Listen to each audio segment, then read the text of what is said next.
measuring the effect of being in the enlightened state.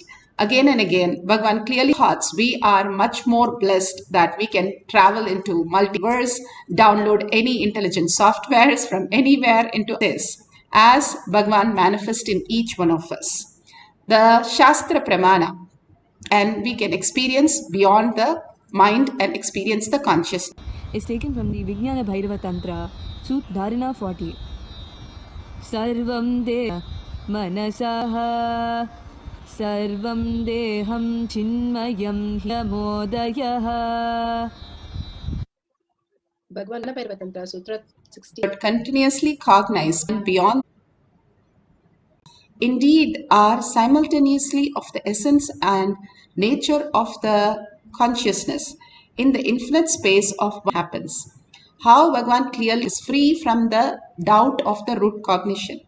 We are constantly, always, we are trying to win over the life and do nothing. That is why Buddha, after having 4 kingdoms, one for his summer, one for his winter, one for his autumn, he lived in such a great manner and always only in happiness, delightness, and joy that his father tried to give him. He got married. First time in the history, a man had a Swayamvara. Usually the women can choose the men. That's how it happened. But here, he got all the women and princes, and he had to choose his prince, his princess.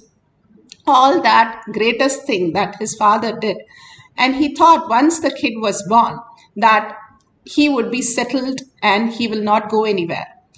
But Channa, when his charioteer took him outside, he told the instance. And the God himself came down as 4 different people. One, he saw a very old person who was dying near to death. One was diseased. One was dead. And the other was meditating. So all the 4 who came down to teach him the great lessons. And Channa told him what was the real life. Even he is $1 trillion person. The outer world is not real. For us to wake up, Maya does everything, pull away things that we like and put things which we don't like, and everything is a mess just for us to wake up.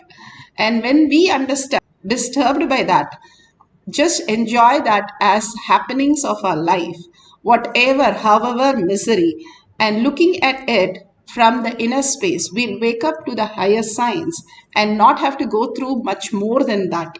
There is no limit of it can disturb us, and it goes on deeper and deeper till we wake up.